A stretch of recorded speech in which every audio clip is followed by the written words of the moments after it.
Hi, congratulations on your third movie. Oh my God, I'm so excited for you guys. How do you feel? Thank you. We're very Thank excited. It's Very so cool. excited. I've followed y'all since the Djinn, and it's just so cool to see like how y'all are progressing as filmmakers in the space, and it's so cool. And I'm curious how this film felt compared to the other two. The other two were so predominantly working with kids, and now this is more adult focused. So I'd love to hear more about this film and where it came from and how it felt to kind of evolve maybe a little bit as filmmakers with this third movie. And I don't know who to start with. I'm sorry. I can start. It's okay. Okay, cool. We're very interchangeable though, so you could go that way. Well, interestingly enough, we wrote this script before either of the other two. So Oh, we've had it for a while and we've oh, sort of cool. with it for a while. So it was really cool to like finally be able to see it materialize. Um, Sorry, in terms of the how is it different or more challenging?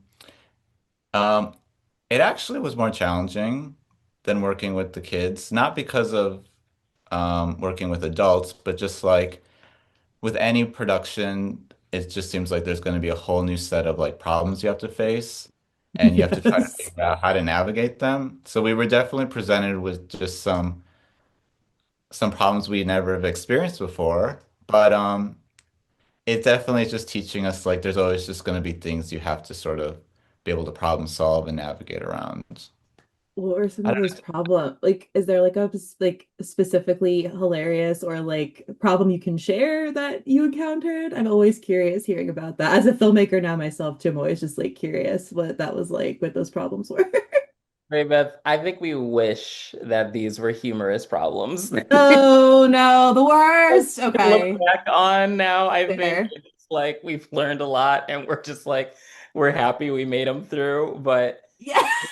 it was like it was a tricky shoot. Like we're so proud of how everything turned out, I think, but it was definitely yeah, it was definitely like the most difficult shoot and there were just a lot of Wow. like constraints that we had to deal with that we hadn't dealt with before and just like Um, some new problems that are just like I think things that like we had heard about, like that seem like, oh yeah, these are things that like exist in the ether, but that'll never happen to us. And it's like it happened, and we're just like, oh my God, no, now what do we do?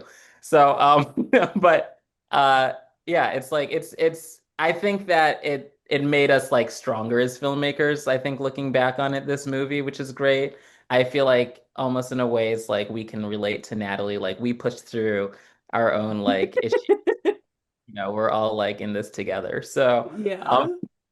Hey, you did it, and you have a movie, so that's incredible. And I love the vibe of this movie. I know that it's set in 1993, correct? Did I get that correct? And Yeah. but I love the way this feels very, it kind of gave me like a 50s, 60s like horror vibe and the way that you work with your cinematographer, especially, and how y'all use light in this movie, especially when the sun is out. Like there's this scene where she's in the living room and there's like these beautiful rays, like light leaks, and just the way you use natural light is stunning. And I wanted to, it's a very specific question, but I wanted to hear about working with your cinematographer for these parts and why light was so important to you, especially at the beginning of the film. You want me to go? Or you want to go?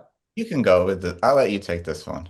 Okay, yeah. I think that uh yeah, these like amazing like shafts of light really were inspired by I think once we like got the location and seeing like the architecture, what we had to work with, and just really wanting to lean into like just making that as like beautiful and artistic as possible. And discussing Cool. things with Dan, he was able to, to figure out a way to like augment those rays and like, really we always spoke about having a progression in the movie from, day into night and like feeling like as an audience feeling like more secure during the day and like, lighter, more at ease. And as things progress, like getting darker, we're feeling more tension because that's when the client arrives.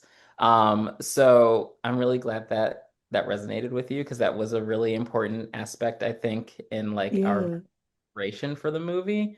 Um, and yeah, he honestly handled, I think, more of like um the actual like lighting arrangements, and we were more focused in terms of our discussions with him about like camera movements and like the way that we would move through the space, I think, a Mm, lot of the time. Uh, cool. Well, yeah, because but you can't, there's a I lot of really incredible camera movement here too. There's a lot of what look like long takes. Was that a big part? And like, but also it looks like long takes that you then edited together. I guess especially when the client first arrives, it almost looks like you shot two long takes from two different directions. Was that accurate, or am I just making that up? And like when she's first showing him through the house in the hallway. uh yeah, that was broken up with different takes.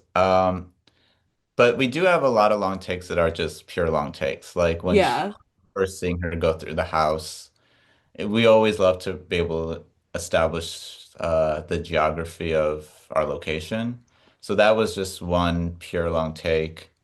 Um, and I don't know, as filmmakers, we really love those unbroken long shots. yeah. They're just very exciting to us, and there's like a beauty to them. Being able to pull them off is also like it's amazing when you're able It's a to do it. dance. It's like you're choreographing like a crazy Yeah. dance. I mean, you have to And rehearse what all of the steps too, right? one Before you small even thing do goes it. wrong and you have to like start over. And it's Oh, like you have people tracking behind. So crazy. it's fun, but it's I don't know, we like that kind of visual storytelling. Hell yeah. yeah, that's amazing. Well, and so did you find an actual house? Did you film all inside of a house? Was there any kind of extra soundstage work that was done, or was it all inside of the single location of that big house? Mary Beth, we can't afford a soundstage right now, Hell especially yeah, hell yeah, hell yeah. Feel it was that. all a real house. Um, we did have one tiny sound stage day for like the interior of the tunnel. Oh, Um, okay, okay. but it would have been cool if we could have found a real tunnel. But I don't think we would have been allowed. But yeah, we love using just the real locations and the real Hell architecture. yeah. That's a beautiful house. How did, like, where was it? How did you find it? Did you just have a really good location scout that found, I don't know, perfect home that is definitely haunted for real, it looks like? It actually is haunted. The owners like told us that it's actually haunted, and why they still Did, live there is beyond us. But it's no, it's I mean obviously it's a beautiful house, but it's just outside of LA, so it's like ooh, which is shocking. Like you never think you would find something like that out here. wow, But damn. yeah, it was incredible. It was a big search. Kudos to our producer really sticking with it to help us land that. But yeah, like it's where was it? It's La Cañada, right, David? Yeah, so that's just like outside of LA, but it actually is haunted. Whoa. Did you So have any experiences on set? I have to know. didn't didn't Alicia say she had something? Or did she talk to the owners about? I can't remember. Can't remember either. We were also just so like focused in all like the chaos that like there could have been ghosts next to us we wouldn't have even noticed. That's a fair point. I was gonna say, you're like, I wouldn't have noticed if there was something standing right next to my face. Yeah, fair Maybe enough. the poltergeists were the ones that were causing some of these problems we had to encounter, like behind the scenes. So they're like get out of our They're house. like, get out, please leave. Did you guys stay in the They house almost or took did you off on day. stay outside of the house? Sorry, what? Did you stay in the house like while you were filming, or did the owners live there while you were filming? Yeah, The the owners live there, yeah. So they yeah. were Whoa, that's so cool. So Wow. we did not stay there. It was close enough that everyone just drove to set from their homes every day. Cool. Um, so yeah, we didn't have uh to actually stay there Yeah. in the Okay. place. How did you I'd love to hear more though about how you cast Alicia as your main character because I mean this film is all on her shoulders and a lot of your films are like that, but usually yeah. it's a younger kid. So what was that like working with her to get into the character? And I love I love like the kind of quips she has and like how she develops throughout the film. So what was that like both finding her and then working with her to flesh out this character? You want to go? Or do you want me to go? I'll go, sure. We're gonna give all credit in terms of finding her to our amazing casting director, Amy Lippens. Hell yeah. It's cast all of our movies, and like She's she good. She's good at finding people for your movies. Your movies have such incredible casts every time. Great. I mean, you can say anything negative about our movies, but you can't say they don't all have great acting. it's So, true. It is true. It's like that's the thing that we're always like, we always know that we're gonna have like great performances as long as we're working with Amy. So we always Hell feel good. yeah. Yeah, I mean, we knew the moment that we met her, you know. We had a Zoom with her. She was in Spain at the time, and we were just like, "Oh, this is our Natalie," straight up. Like she just like had this like presence that it was different from what we had like I think originally envisioned, but in this way that was like elevating the character, and we knew that she going to Mm. bring so much more to the role than what like we had even thought was possible.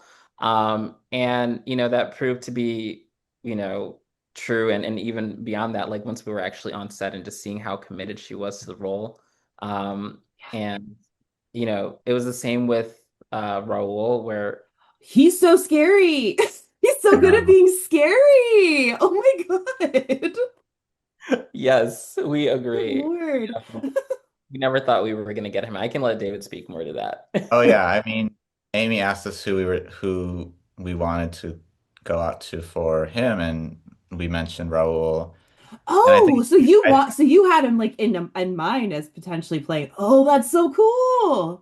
in that case, yeah, we did. And I think all three of us were just like, I just don't know if he's gonna do it. But we wrote him a letter, and we genuinely are huge fans of his, and we know how talented he is. And he somehow gave us a chance, just gave the story a chance. And like you said, he's absolutely terrifying, and he gave such a committed, really scary performance. So we're just so happy with it. I mean, Yeah. yeah. There's the point when he kind of like reveals everything and like it kind of has his first like vocal outburst. I was like, this is so creepy. Like it just like it gives me chills the way it's like the way everything comes together.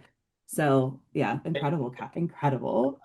He did such an amazing job with that. And there's like even more that actually we we loved him so much that we actually wrote more into the story for him, that we ended up having to like cut for like tone and pacing things, but it's like there's Mm. some of our favorite scenes that we're just like determined to like have a Blu-ray that's gonna have all these I was like gonna say, put it on the Blu-ray. We need a Blu-ray. Sorry guys, we need a Blu-ray. We need one. Hell yeah. yes, needs to happen. That's so cool. Well, I was such a big fan of this film, and I before we wrap up, I would love to know though, like what were some films that maybe inspired you in creating this and kind of inspired the tone? Not necessarily like you watched and wanted to create, but films that maybe influenced you even subconsciously while you were writing and directing. I hate to say it, but because it feels like such a typical answer, but Hitchcock really was a huge inspiration. It feels like a Hitchcock movie though. I do feel that vibe watching it. I wrote down Hitchcock in my notes, I promise. I'll send you a picture. Oh, Thank good. you. I mean, especially with just the character of Natalie being in this Yeah. situation, felt very Hitchcockian to us. She's even dressed kind of that way. Yeah. The 90s also were such a huge inspiration to us. Obviously, we set the movie in the 90s, but like we were thinking like Sarah Michelle Gellar, I Know What You Did Last Summer, Sandra Bullock, The Net, like just these Cool. really strong women in these thrillers. Um, and then another inspiration, well, I don't know, it's not really a movie inspiration, but we were really inspired by Princess Diana also. Oh my Surrounded. God. That's incredible. So The cool.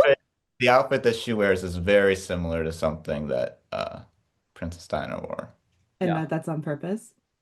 Oh Yep. yeah, it was on Hell purpose. yeah. Oh my God, that's so cool. Okay. I love that though. She does have like that, like, I don't know, the elegance and the hair a little bit. I definitely see that. That's so cool. There's like this like almost like regalness about the way that Yeah. Alicia carries Natalie through the movie, but it's still like vulnerable. It's so I don't know. It's like this balance. But It's so again, it's cool. more of that like classic, like 50s, like you were saying, or 90s sort of presentation.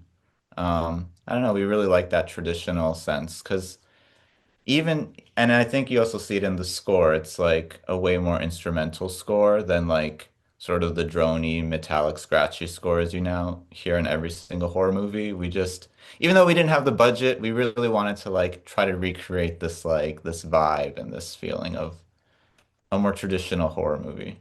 Yeah. Yeah, it definitely feels like it. So that's you really did accomplish that, especially for like an indie. It was really impressive with how that happened. So I think you did a great job. Thank Success, you. in my opinion. Well, thank you both so much for chatting with me about Push. I'm excited for everyone to see it and get to experience your Hitchcockian home invasion film. Thank you so much. Thank Thank you you. so much.